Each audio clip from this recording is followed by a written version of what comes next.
Hello दोस्तों, कैसे हैं आप लोग। मैं आनंद तिवारी मैगजोन के यूट्यूब चैनल पर आप सभी मित्रों का स्वागत करता हूं। दोस्तों, अपनी क्रमिक चर्चा को आगे बढ़ाते हुए आज हम लोग बात करते हैं किसकी, व्यंजन संधि की। इसके पिछले वाले वीडियो में हम लोगों ने स्वर संधि की चर्चा कर ली है। बहुत ही आसानी से आपको स्वर संधि समझ में आई होगी। यहाँ पर व्यंजन संधि की हम लोग बात करेंगे।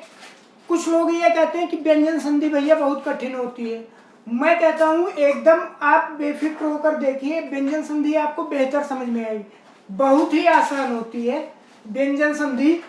व्यंजन संधि में क्या होगा, जैसे स्वर संधि में स्वरों का आपस में मेल होकर विकार होता था, तो जो संधि बनती थी उसको हम लोग स्वर संधि में चर्चा की, उसके पांचों प्रकार को। इसी तरह से जो भी हमारे व्यंजन है उनका आपस में जब मेल होगा व्यंजन के साथ या स्वरों के साथ, व्यंजन का व्यंजन के साथ या व्यंजन का स्वरों के साथ, तो जो विकार उत्पन्न होगा उसको हम लोग व्यंजन संधि में पढ़ेंगे। परिभाषा क्या होती है व्यंजन संधि की, कि व्यंजन के बाद यदि किसी स्वर या व्यंजन के आने से उस व्यंजन में जो विकार उत्पन्न होता है उसको हम लोग व्यंजन संधि कहते हैं। क्या होगा परिभाषा, यदि व्यंजन के बाद किसी स्वर या व्यंजन के आने से जो विकार या परिवर्तन उत्पन्न होता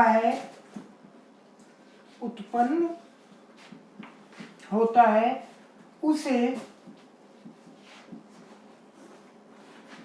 व्यंजन संधि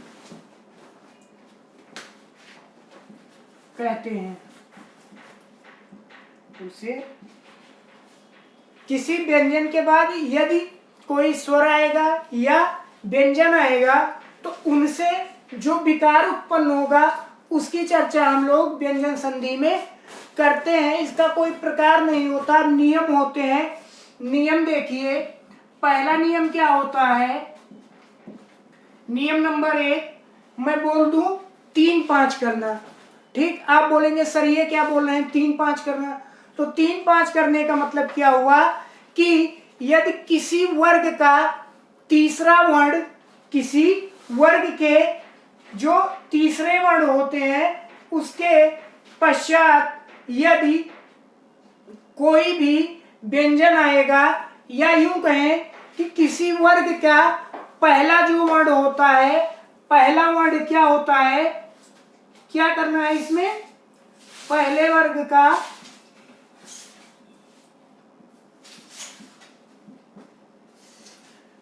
तीसरे वर्ग में परिवर्तन,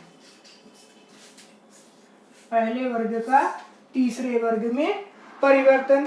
यदि किसी वर्ग का पहला अक्षर हो उसके बाद कोई भी स्वर या अंतस्थ व्यंजन आते हैं तो वो किसमें चेंज हो जाते हैं, तीसरे वर्ग में।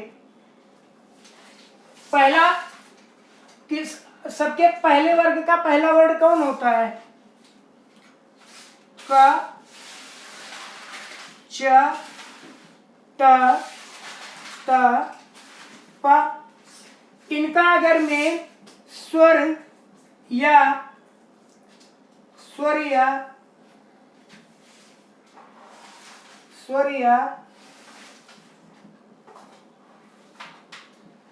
अंतस्थ व्यंजन से होगा, किसी वर्ग के पहले वर्ण का मेल यदि स्वर या अंतस्थ व्यंजन से होगा तो ये किसमें हो जाएंगे, उसी वर्ग के तीसरे वर्ण में परिवर्तित हो जाएंगे।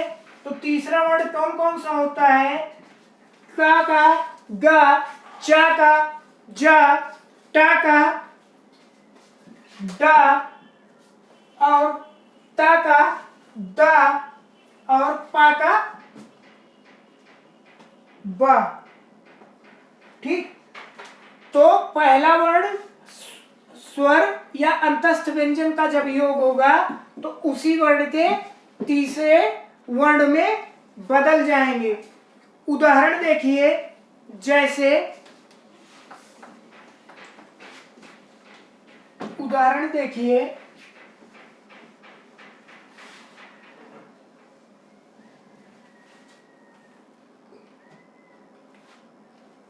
उदाहरण वागीश। क्या होगा संधि विच्छेद? वाक धन ईस। देखिए का क्या हुआ, स्वर आया, किसमें परिवर्तित हुआ? ग में। इसी तरह और देखिए, जैसे मैं कह दूं दिग्गज, दिग्गज क्या होगा संधि विच्छेद? दिक धन गज, दिक धन गज। और उदाहरण इसके कौन कौन से हैं? जैसे ऋग्वेद, दिगंत, दिग्दर्शन,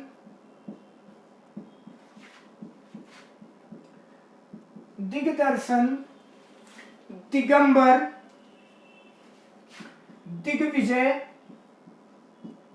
दिग्विजय आदि। क्या होगा भैया कि किसी वर्ग का पहला वर्ण होगा तो उसके बाद अगर कोई स्वर या अंतस्थ व्यंजन या अलावा आएगा तो उसका परिवर्तन किस में होगा? उसी वर्ग के तीसरे वर्ण में। अगला नियम देखते हैं, दूसरा नियम।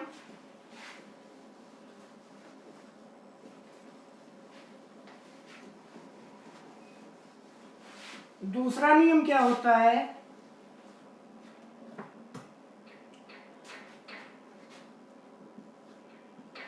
वर्ग के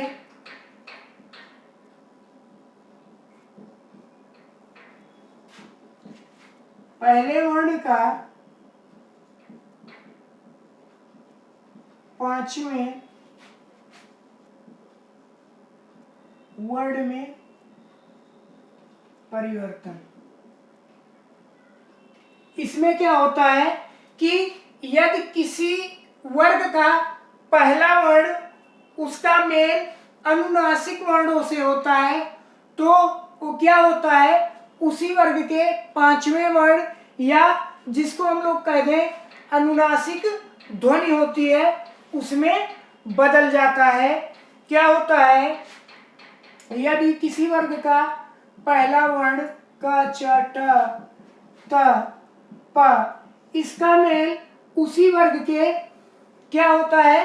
अनुनासिक वर्णों से होता है। अनुनासिक वर्ण से अगर मेल होगा तो क्या होगा?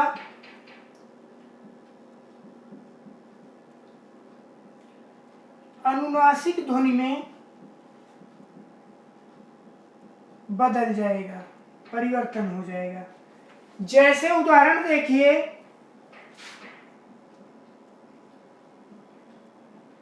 वांग्मय। वांग्मय क्या होता है संधि विच्छेद? वाक धन मय।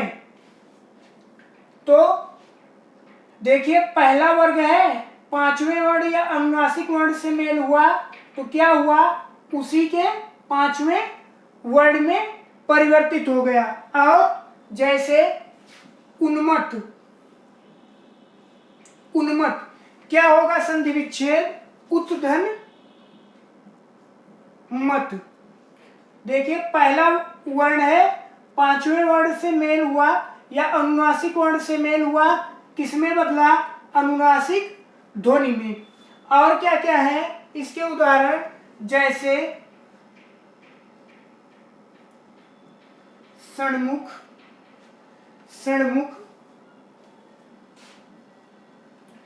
तन्मय, चिन्मय,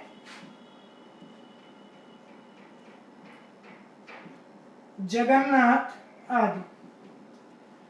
क्या होगा कि किसी वर्ग का पहला वर्ण अगर अनुनासिक वर्ण से मेल होगा तो क्या हो जाएगा, अनुनासिक ध्वनि में बदल जाएगा। क्या है उदाहरण, वांग्मय, उन्मत्त, षण्मुख, तन्मय, चिन्मय, जगन्नाथ आदि। अगला नियम देखते हैं, तीसरा नियम। तीसरा नियम क्या कहता है,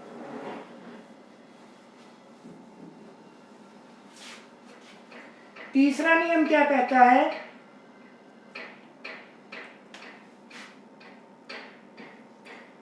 छ संबंधी नियम। छ संबंधी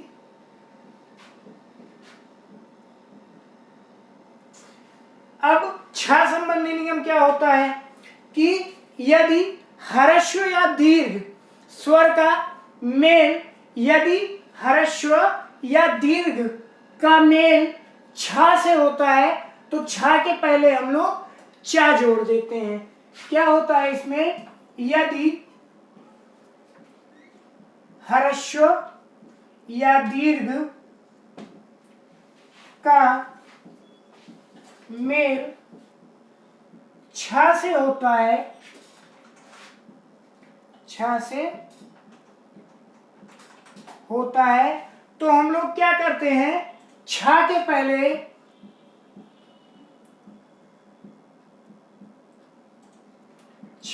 पहले चा जोड़ देते हैं। जैसे उदाहरण देखिए,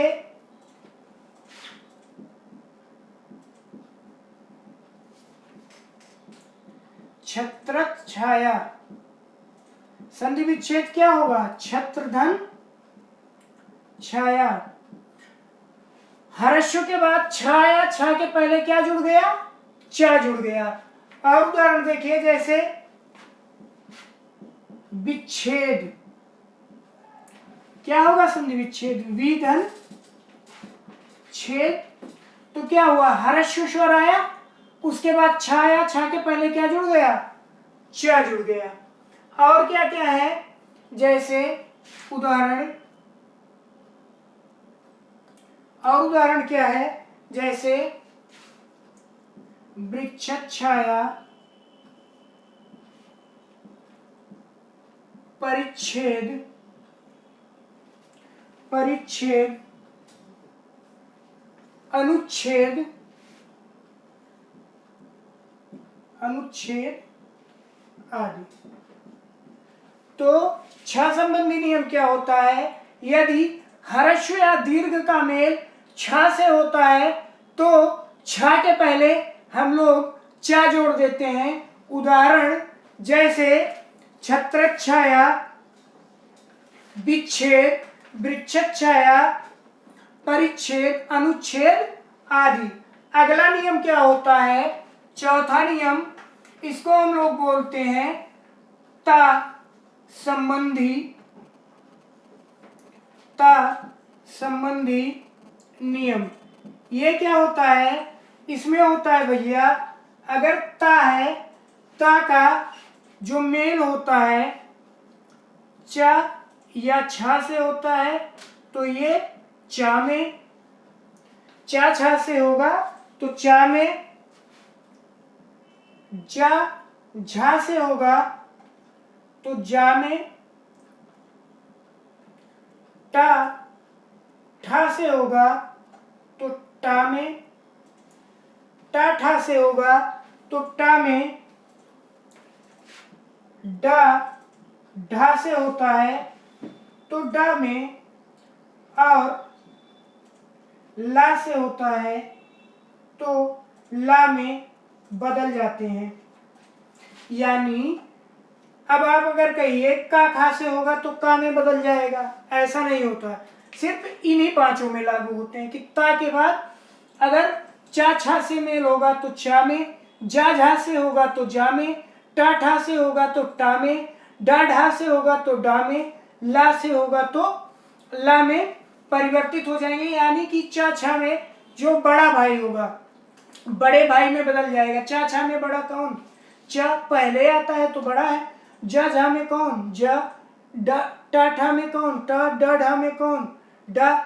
तो क्या होगा कि उसी में बदल जाएगा। चा छा से होगा तो चा में, जा झा से होगा तो जा में, टा ठा से होगा टा में, डा ढा से होगा डा में और ला से होगा तो ला में बदल जाएगा। जैसे उदाहरण देखिए, इससे बहुत ही उदाहरण बनते हैं, ता संबंधी नियम से बहुत ही उदाहरण बनते हैं। जैसे देखिए,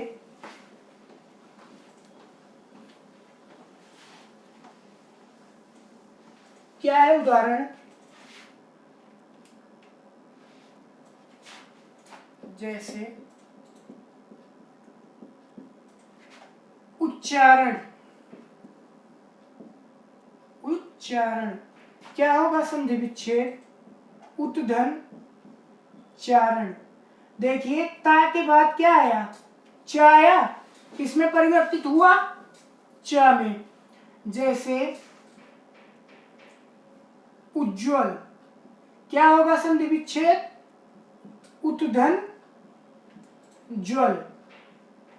ता के बाद ज आया, किसमें परिवर्तित हुआ? ज में। और उदाहरण इसके क्या होते हैं? जैसे उड्डयन, उड्डयन, सज्जन और जगत जननी, जगत जननी बहुत पूछा जाता है, तल्लीन आदि। जगत जननी का संधि विच्छेद क्या होगा? जगत धन जननी। ता के बाद देखिए जा रहा है ना, किसमें परिवर्तित हुआ? जा में। तल्लीन का तत धनलीन, सज्जन का सत धनजन, उड्डयन का उड्डन अयन। तो क्या होगा कि ता के बाद चा छा आएगा तो चा में, जा झा आएगा तो जा में, टा ठा आएगा तो टा में, डा ढा आएगा तो डा में और ला आएगा तो ला में ही परिवर्तन हो जाएगा। अगला नियम क्या होता है? पांचवा, कि अगर जो मा वर्ण है इसके बाद मा वर्ण के बाद जिस वर्ग का व्यंजन आता है, मा वर्ण के बाद जिस भी वर्ग का कोई भी व्यंजन आएगा तो क्या हो जाएगा? ये किसमें परिवर्तित होगा? अनुस्वार उसी वर्ग के नासिक में बदल जाएगा। मा के बाद अगर जिस वर्ग का व्यंजन आएगा तो क्या होगा कि ओ स्वर, ओ व्यंजन किसमें बदल जाएगा? उसी वर्ग के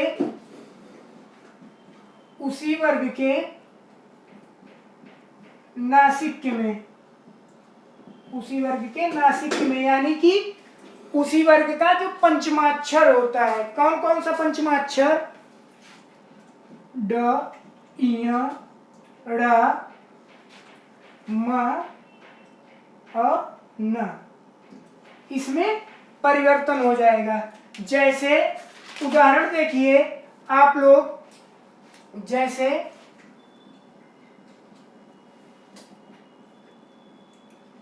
संकलन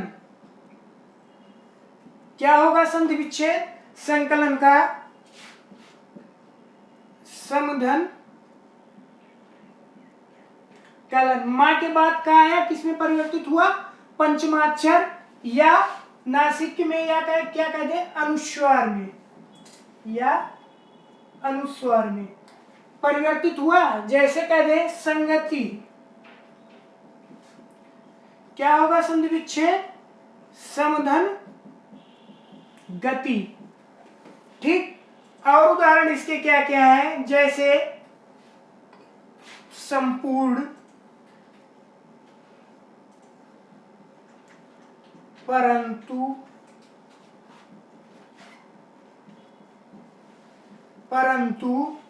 संविधान, सम्मान आदि। संपूर्ण, परंतु, संविधान, सम्मान, संकलन, संगति, सम्मति, संयोग। ठीक। इस तरह के जो शब्द होंगे वो किसमें आएंगे, मां संबंधी नियम में। क्या होता है कि मां के बाद जिस वर्ण का व्यंजन रहता है उसी वर्ग के नासिक के या कहें अनुस्वार में उसका परिवर्तन हो जाता है। अगला नियम क्या है, अगला नियम है न का ण में परिवर्तन, न का ण में परिवर्तन। क्या होता है इसमें, यदि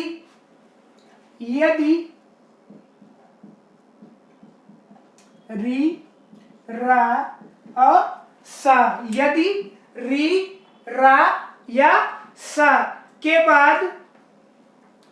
बाद न व्यंजन आता है, न व्यंजन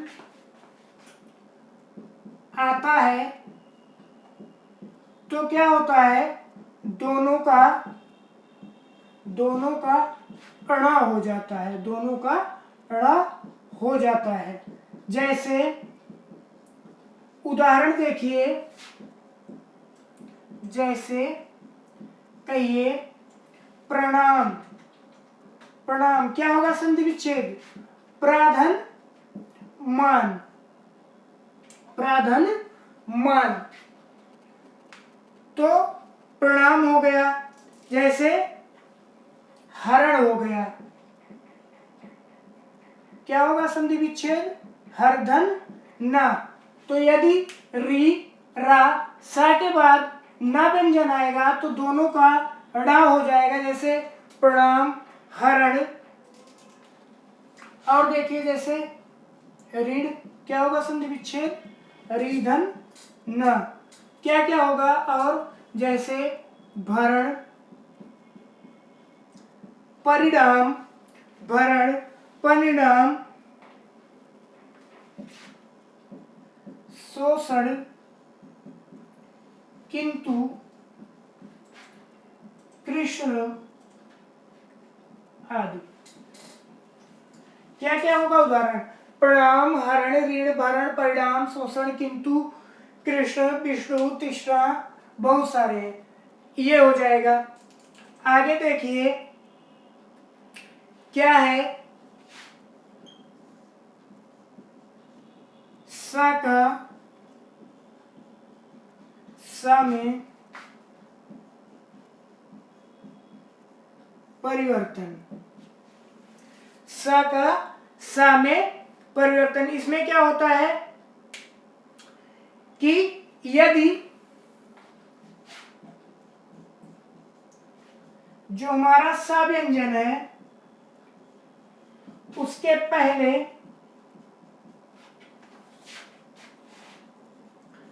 अ या आ के अतिरिक्त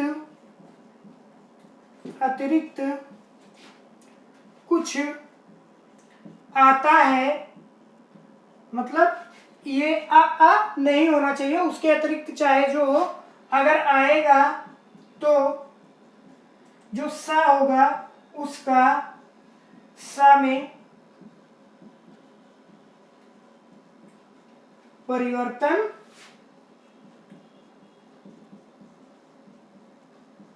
हो जाता है। उदाहरण देखिए आप लोग, क्या होगा उदाहरण,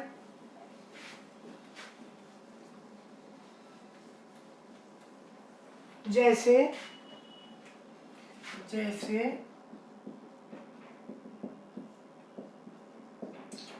विषम, क्या होगा, संधि विच्छेद, विधन सम, सा के पहले क्या है, आ जो छोड़ के छोटी ई है ना, छोटी ई और सा, परिवर्तन किसमें हुआ, सा में, परिवर्तन किसमें हुआ, सा में। जैसे अभिषेक, क्या होगा संधि विच्छेद, अभिधन से, देखो ई सा मिलकर क्या हुए, सा। और क्या है उदाहरण, जैसे सुषमा, सुषमा, अनुषंगी, सुषमा, सुषमा, अनुषंगी, विषम, अभिषेक, और क्या, निषेध, निषेध भी आता है इसी में, निषेध आदि। कि सा का सा में क्या है, यदि सा व्यंजन के पहले आ को छोड़कर कुछ भी होगा तो सा का सा में परिवर्तन हो जाएगा, जैसे विषम, अभिषेक, सुषमा, अनुषंगी, निषेध आदि। इस तरह से हम लोगों ने व्यंजन संधि की चर्चा की। आशा करते हैं आपको बेहतर समझ में आया होगा। मिलते हैं अगले वीडियो में विसर्ग संधि के साथ। तब तक के लिए खुश रहिए, स्वस्थ रहिए। नमस्कार।